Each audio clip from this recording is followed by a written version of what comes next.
Imagine कीजिए कि 12th standard तक आप एक हंसते खेलते बच्चे, आपने कंट्री का सबसे टफेस्ट मेडिकल एंट्रेंस एग्जाम दिया एंड अब आप फर्स्ट एमबीबीएस में आ गए।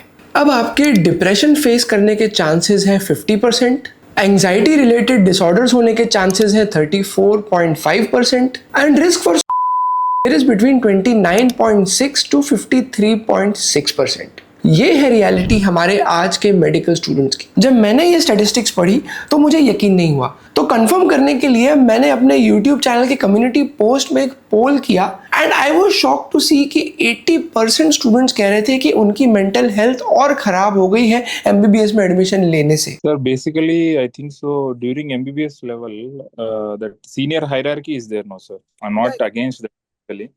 So it becomes sometimes toxic, sir, because during the rounds and all, we present the case and we make mistakes.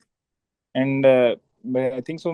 We everyone make mistakes during the initial stages.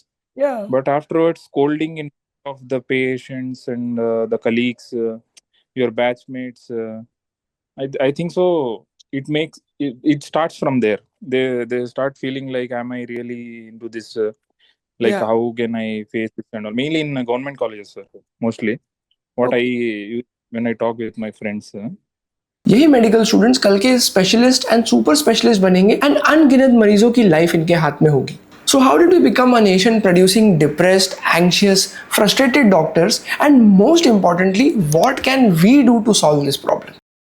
तो कहानी शुरू होती है 12th standard के around. आपके parents के कहने पे या आपका खुद का मन होने पे आप डिसाइड कर लेते हैं कि डॉक्टर बनना अब आपके जीवन का एकमात्र लक्ष्य बन गया। आप सबसे पहले ऑनलाइन या ऑफलाइन कोचिंग ज्वाइन करते हैं। आपको दिन में 12, 14, 16, 18 घंटे पढ़ने की एडवाइस मिलती है एंड अब आपके पास जीवन में कोई हॉबी एंड पैशन बचा नहीं है। बिना सोए, बिना ढंग से खाए, बिना जिंदगी एंजॉय किए आपके नीट में मार्क्स आ जाते हैं एंड एमबीबीएस में आपका एडमिशन हो जाता है। वहां जाके आपको पता चलता है कि अब आपका कंपटीशन कंट्री के ब्राइटेस्ट बच्चों के साथ है, बिकॉज मेडिकल कॉलेज में जो भी बच्चे आते हैं वो अपने स्कूल के, अपने कॉलेज के सबसे टॉप A1 नंबर के बच्चे हो। एमबीबीएस आपका चलेगा 5.5 साल। ऑन एन एवरेज हर 6 महीने में कोई ना कोई एग्जाम आएगा। आप फिर से एक तरीके से बाकी लोगों के साथ कंपीट कर रहे होगे। उसी के साथ क्लिनिकल पोस्टिंग्स भी शुरू हो जाएंगी एंड जैसे जैसे आप एमबीबीएस में आगे बढ़ेंगे तुरंत ही आपको अपने फ्यूचर की चिंता होने लगेगी। आप पीजी एंट्रेंस के फाउंडेशन बैच को ज्वाइन कर लेंगे एंड अब कौन सी स्पेशलिटी मिलेगी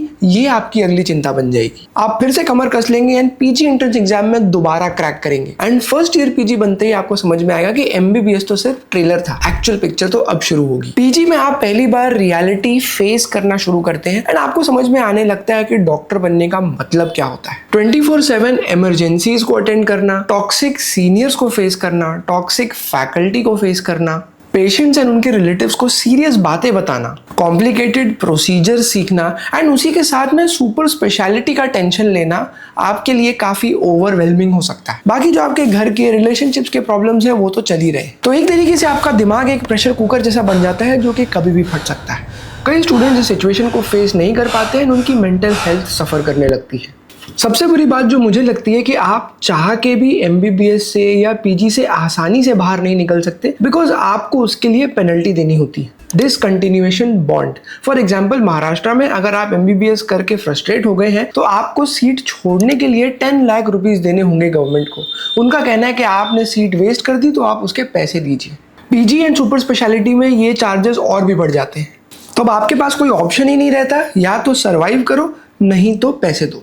एंड ये फाइनेंशियल बर्डन एक्चुअली स्टूडेंट्स पे नहीं बट उनके पेरेंट्स पे आता है। तो एक तरीके से मेरा और इस चैनल का मिशन बन गया है ऐसी चीजें सिखाना जो कि मेडिकल कॉलेज में कभी नहीं बताई जाती। And the first problem that we are trying to solve is helping MBBS students choose the right speciality, because सही स्पेशलिटी चूज करना आपके लाइफ का सबसे इंपॉर्टेंट डिसीजन हो सकता है। तो मैंने एक फीडबैक फॉर्म बनाया है जिसमें कि आप जाके लिख सकते हैं कि आप ऐसे किसी प्लेटफॉर्म से क्या क्या चीज़ें एक्सपेक्ट करते हैं। उसकी भी लिंक आपको डिस्क्रिप्शन बॉक्स में मिल जाएगी। हमारी एक बहुत स्ट्रॉन्ग व्हाट्सएप कम्युनिटी है जहाँ पे बहुत सारे मेडिकल स्टूडेंट्स हैं, मैं हूँ एंड हम लोग अलग अलग चीज़ों के बारे में बात करते हैं। तो अगर आप एक कोई सपोर्ट ग्रुप ढूंढ रहे हैं जहाँ पे आपके जैसे और लोग हैं जिनसे आप खुल के बात कर सकते हैं, so you will find those links in the description box. तो क्या इस प्रॉब्लम का कोई सोल्यूशन नहीं है? बट सोल्यूशन ढूंढने के पहले मुझे जानना था कि क्या ये सिर्फ मेडिकल से रिलेटेड प्रॉब्लम है। And I was shocked to see कि IITs में NITs में भी यही सेम सिचुएशन है। इनफैक्ट स्टूडेंट्स की खराब मेंटल हेल्थ, उनके इंक्रीजिंग सुसाइड रेट्स अब इतनी बड़ी प्रॉब्लम बन गए हैं कि मार्च 2025 में गवर्नमेंट को एक नेशनल टास्क फोर्स बनानी पड़ी जिसका काम है स्टूडेंट्स की मेंटल हेल्थ को इम्प्रूव करना। तो नेशनल टास्क फोर्स ने ये सिचुएशन को समझा, एनालाइज किया, रिपोर्ट दी एंड उन्होंने कुछ सॉल्यूशंस बताए। उनका कहना है कि मेंटल हेल्थ से जूझने के लिए आपको जो जो स्किल्स की ज़रूरत है वो मेडिकल करिकुलम का ही पार्ट बना देनी चाहिए, जिससे कि स्टूडेंट्स अपने स्ट्रेस को ज़्यादा अच्छे से मैनेज कर पाए एंड ज़्यादा रेजिलिएंट डॉक्टर्स बन पाए।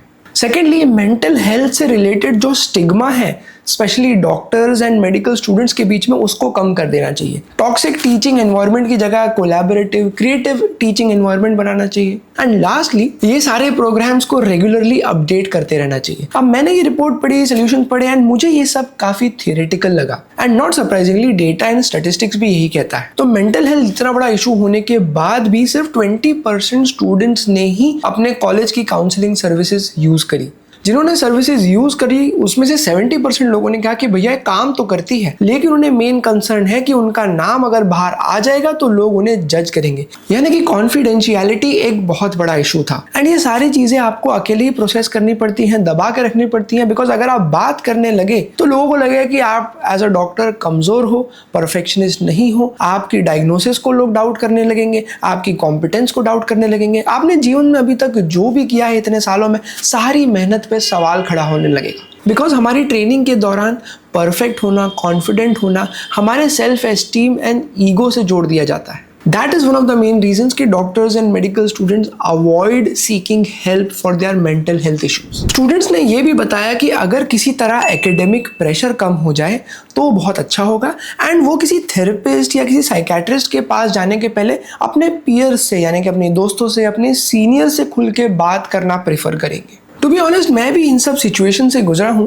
And with time and experience मैंने कुछ ऐसी प्रैक्टिकल स्किल्स जमा कर ली हैं जिनसे मैं अपने आप को मेंटली स्टेबल रख पाया हूँ।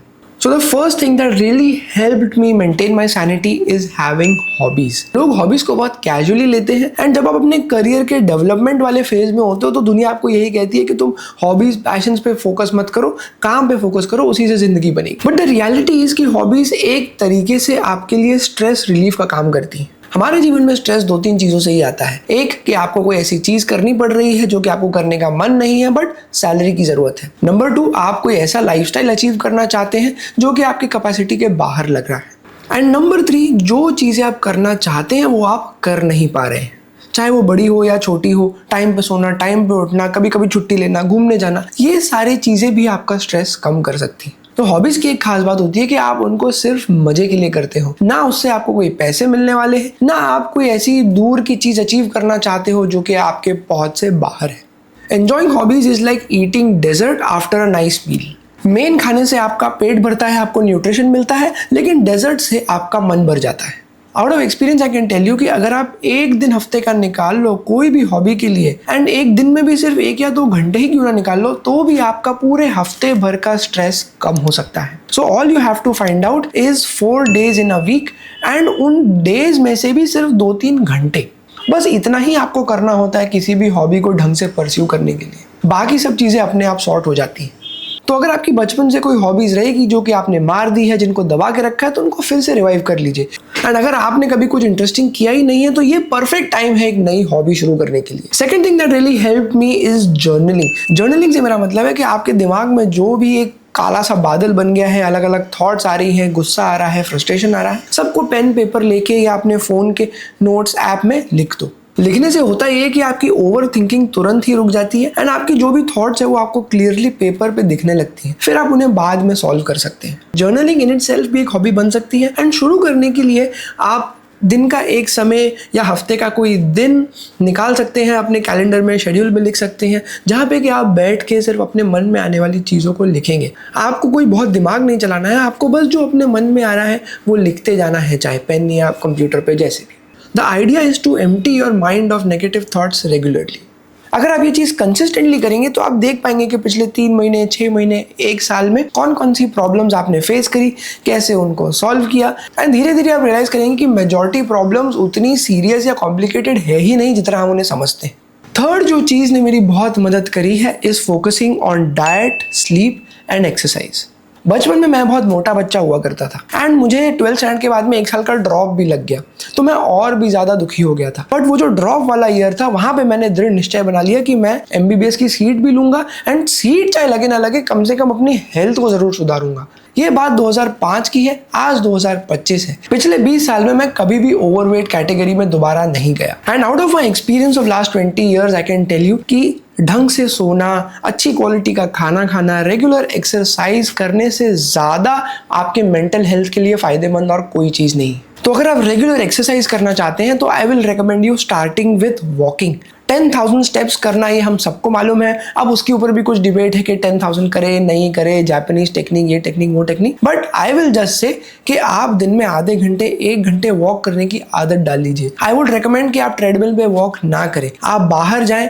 अगर आपके पास कोई अच्छा पार्क वगैरह नहीं है तो कोई एक ऐसी सड़क होगी, कहीं पे तो कोई एरिया होगा जहाँ के आप शांति से वॉकिंग कर पाए बिना ट्रैफिक की चिंता के, अपने कान में ईयरफोन लगा के कोई अच्छी पॉडकास्ट या कोई रिलैक्सिंग म्यूजिक सुन पाए। So start with walking. अगर आप ये चीज़ कंसिस्टेंटली कर पा रहे हैं तो उसमें स्ट्रेंथ ट्रेनिंग या मसल बिल्डिंग वाली एक्सरसाइज भी ऐड कर दो एटलीस्ट 3 days a week। समय निकालने के लिए I wake up at 5:30, 5:45 in the morning. रात में उसके लिए मुझे टाइम पर सोना पड़ता है, कभी कभी पार्टियों को ना बोलना पड़ता है, बट मेरे लिए अपनी मेंटल हेल्थ, फिजिकल हेल्थ को शेप में रखना इतना इंपॉर्टेंट है कि मैं ये सैक्रिफाइसेस करता हूँ। जहाँ तक डाइट की बात आती है, वैसे थियोरेटिकली तो मेंटल हेल्थ के लिए या ब्रेन को नरिश करने के लिए आप बहुत सारी अलग अलग चीज़ें ले सकते हैं, बट एक चीज़ मैंने ज़रूर नोटिस करी कि आप जितना ज़्यादा जंक खाना खाते हैं उतना आपके लिए फिट रहना, अंडर वेट रहना, अच्छा दिखना मुश्किल हो जाता है। एंड टू बी ऑनेस्ट, जितना आप अच्छा दिखते हैं उतनी आपकी सेल्फ एस्टीम बूस्ट होती है। तो अगर आप डाइट एंड न्यूट्रिशन की दुनिया में बिगिनर है तो खाली अपनी कैलोरी काउंट करना भी अगर आप सीख गए तो आपकी मेंटल हेल्थ, फिजिकल हेल्थ, हर चीज़ के लिए वो बहुत बढ़िया होगा। तो ज़रूरत से ज़्यादा कैलोरीज मत खाओ, जो भी खाना खा रहे हो उसमें अच्छा न्यूट्रिशन डेंस खाना चूज करो। 4 चटौनी को वंस अ वीक तक रिस्ट्रिक्टेड रखो एंड अपने मूड को सुधारने के लिए जंक फूड खाना बंद कर दो तो आपकी मेंटल हेल्थ एकदम बढ़िया चलेगी। जहाँ तक नींद की बात आती है, मैं उसको भी उतना ही सीरियसनेस से लेता हूँ जितना कि मैं अपने एक्चुअल काम को या ये बाकी सारी हॉबीज, पैशन वाली चीज़ों को लेता हूँ। उसी तरीके से जो आपके सोने का समय है वो भी बहुत क्लियरली प्रोटेक्टेड होना चाहिए कि इतने बजे मुझे सोना ही है चाहे जो हो जाए, इतने बजे मुझे उठना ही है चाहे जो हो जाए। तो ही आपके ब्रेन को रेगुलर, कंसिस्टेंट, अच्छी क्वालिटी की नींद मिलेगी एंड वो बढ़िया स्ट्रेस फ्री तरीके से काम कर पाएगा। हमारे ग्रुप में एक ऑन्को सर्जन भी है जिन्होंने अपने पर्सनल एक्सपीरियंस से कुछ प्रैक्टिकल टिप्स बताई जो कि मुझे काफी यूजफुल लगी। For relaxation, I do go on a bike for a long ride, or maybe try to hang out with friends who are not doctors, basically, so that just feel normal rather than being always in that situation. So, and I listen the music to relax. These are the two things which I often do. Last में there are 2 things that I have not personally tried but it is widely recommended. First one is meditation. Meditation का मतलब होता है एक जगह पे बैठ जाना, डीप ब्रीदिंग करना, अपने थॉट्स को फ्लो होने देना, जिससे कि आपकी जो एंजाइटी है, जो स्ट्रेस लेवल है वो कम हो जाए।